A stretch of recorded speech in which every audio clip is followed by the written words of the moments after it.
He pensado que la mejor manera de conectar con la materia es encendiendo primero una llama de pasión y de misterio, quizás la misma inquietud con la que vosotros venís a este mundo, y por eso he seleccionado una lista de cosas que aceptamos pero no entendemos, cabos perdidos que de alguna forma deberían estar conectados, y por lo tanto un montón de pistas para los que buscamos una teoría completa de la realidad.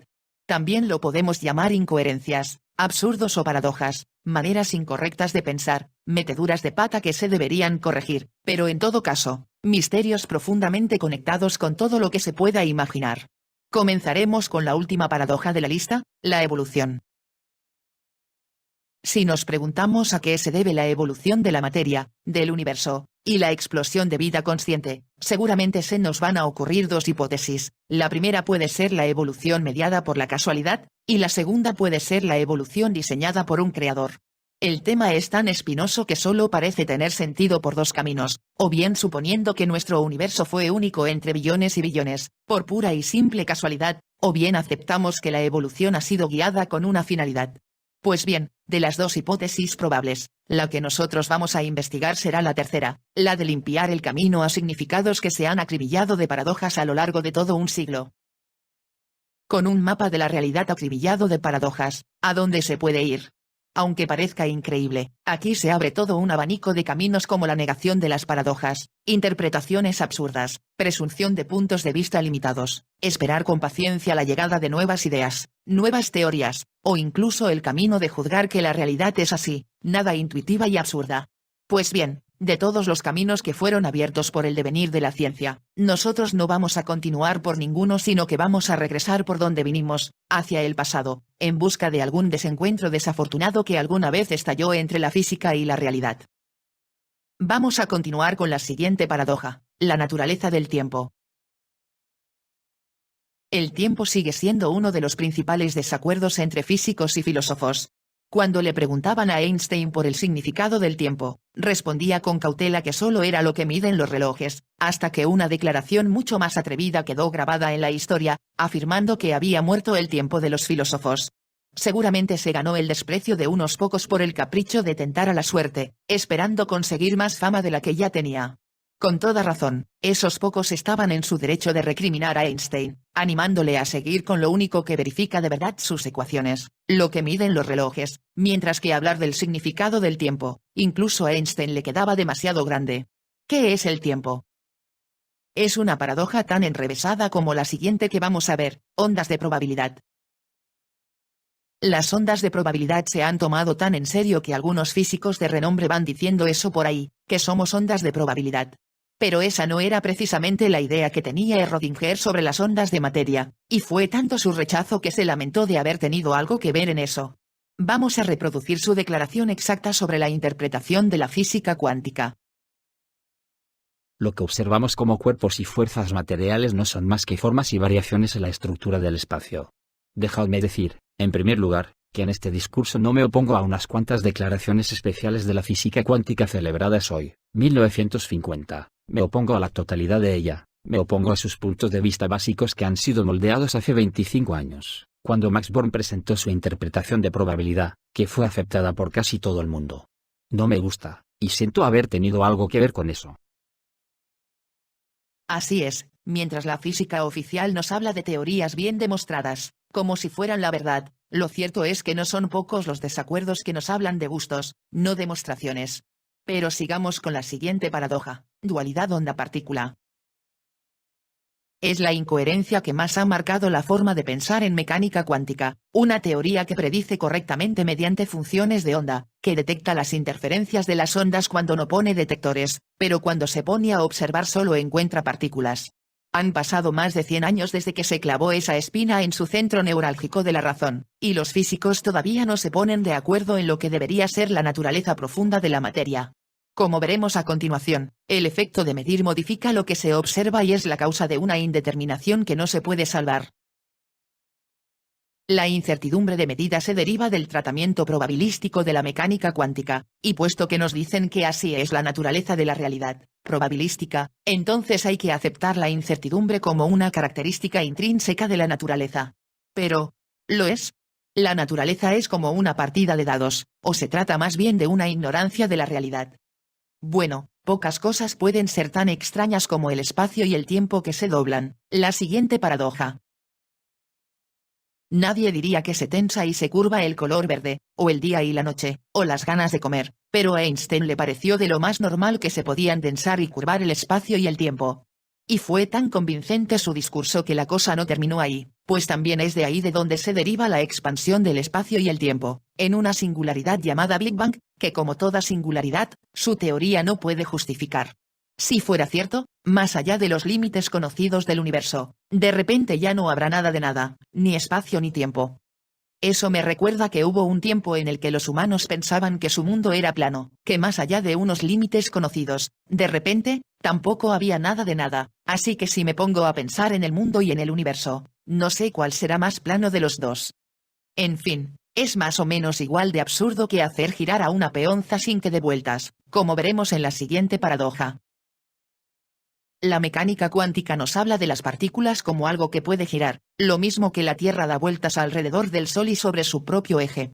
Toda su matemática es de giros y hasta se observan efectos de precesión como sucede con una peonza. La resonancia magnética nuclear se basa en la precesión de protones y electrones, y el magnetismo de las partículas es una historia de momentos angulares, pero los físicos están empeñados en que las partículas tienen que ser cuánticas, ya que una partícula clásica no puede girar de verdad, porque se contradice con algunos principios cuánticos. Es probando que las partículas no pueden ser clásicas como se defiende la verdad cuántica, así que dejaremos claro que una partícula de verdad no puede ser clásica, pero nadie ha demostrado que sea necesariamente cuántica y que su giro sea de mentiras. Así son las cosas, hay tantas contradicciones que ya ni se intentan resolver, ahora se trata de salvar a las contradicciones preferidas y negar a todas las demás. Pasemos a la siguiente paradoja, ondas avanzadas.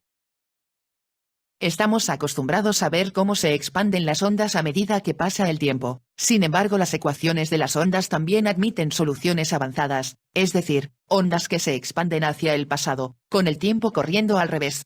Si esto no tuviera ninguna repercusión en la vida real nadie se fijaría en ello, solo probaría que las matemáticas no distinguen si es coherente lo que calculan, a menos que algún humano lo decida.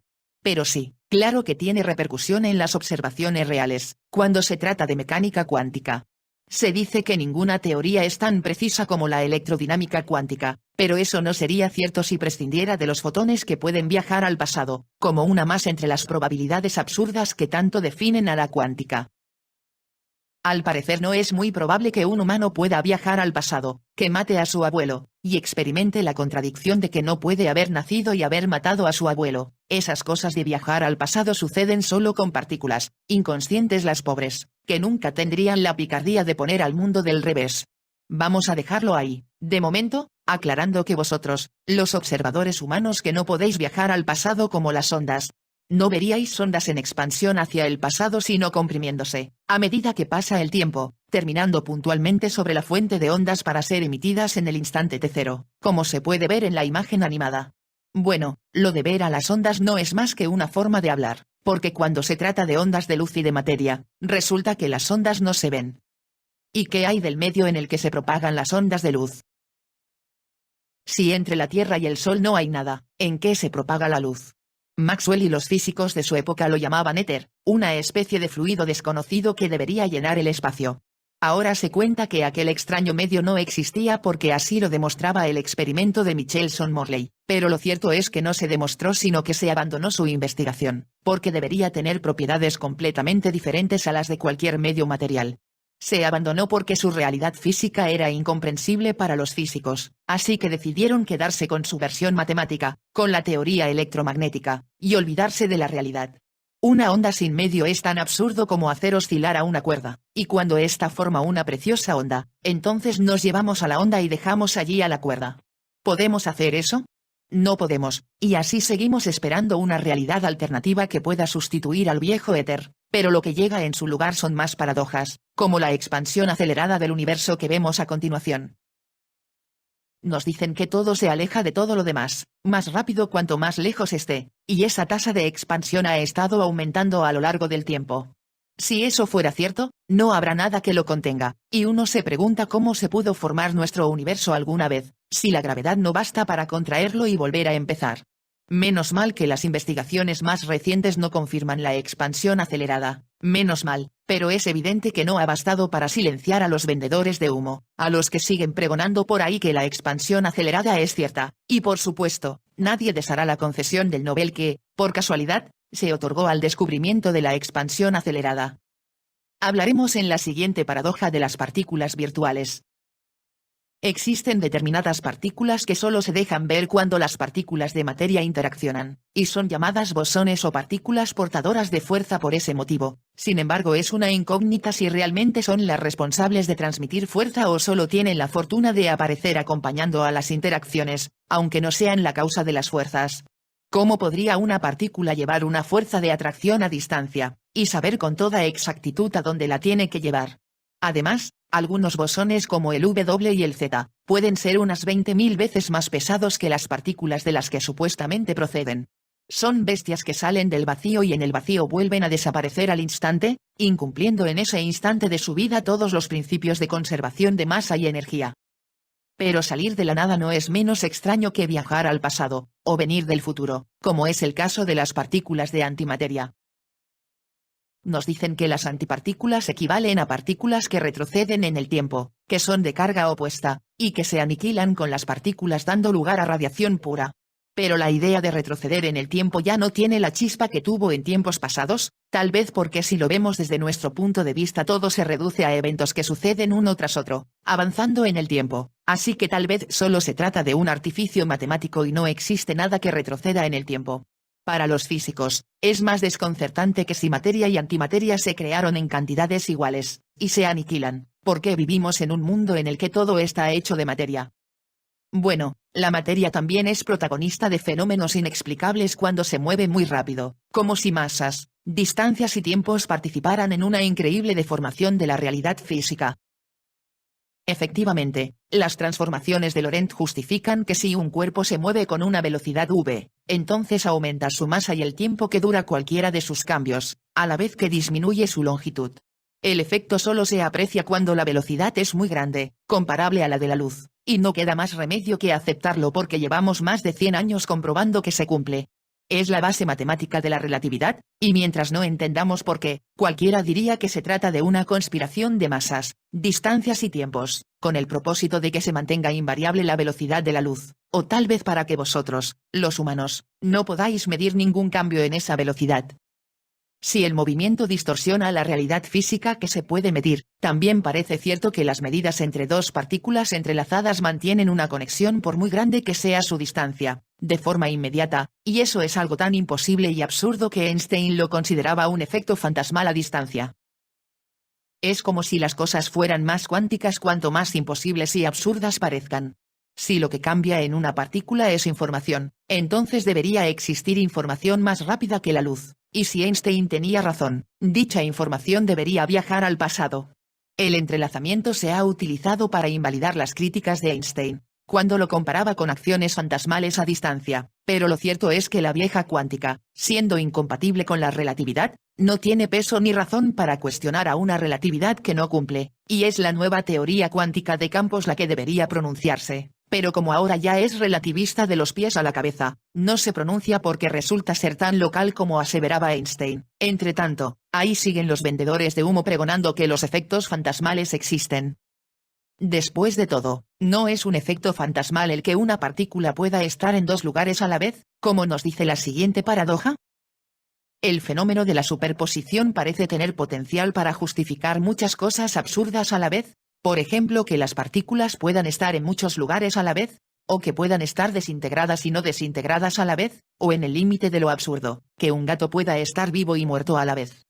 Schrödinger planteó el problema del gato para justificar que la superposición cuántica no debería ser entendida de forma literal, que debería existir una explicación mejor, pero así son las cosas. Ha ganado la cultura que defiende una realidad ilógica, y el gato vivo y muerto es ahora un estandarte cuántico, lo mismo que sucedió con los efectos fantasmales a distancia. No es porque no haya más, pero la siguiente paradoja será la última que vamos a mencionar, la que afirma que un fotón tiene la misma velocidad respecto de todos los observadores inerciales, a la vez. Y esa paradoja es nada más y nada menos que la base de la relatividad especial de Einstein, y nos dice que si un fotón recorre unos 300 millones de metros en un segundo, por ejemplo respecto de una tortuga, pues resulta que también será esa la velocidad respecto de una liebre veloz, aunque sea capaz de correr a 299.999.999 metros por segundo. Si lo tomamos en serio, entonces el movimiento de la liebre respecto de la tortuga no existe. ¿Y cuál es la explicación para que la luz tenga la misma velocidad respecto de la liebre y respecto de la tortuga? Einstein y su relatividad especial no aportan explicación porque lo asumen como principio, así que se puede pensar en consecuencias pero no en causas, y la consecuencia es que la liebre y la tortuga no están en la misma línea de tiempo, lo que nos conduce a otra paradoja, por lo que vamos a dejarlo ahí, de momento. Sí, vamos a dejarlo ahí, porque puede ser cierto que una paradoja solo se sostiene con otra paradoja, y esa cadena no se termina nunca. Espero que todo esto haya servido para remover lo que se suele pensar de la física, pues lejos de ser una ciencia de la realidad, está repleta de agujeros que ni siquiera los expertos entienden, y tal vez, incluso, son esos expertos los que nunca la entenderán, porque renunciaron a ella desde la base misma de la relatividad y la cuántica, cuando se aceptaron las ondas sin medio, y cuando los fotones podían ser ondas o partículas, en función de cómo se observan. Sí, espero que haya servido para entender que la realidad es una ciencia sin dueños, y que todos podemos participar, porque si aquellos que se suponen expertos no lo hacen, ¿quién lo hará en su lugar?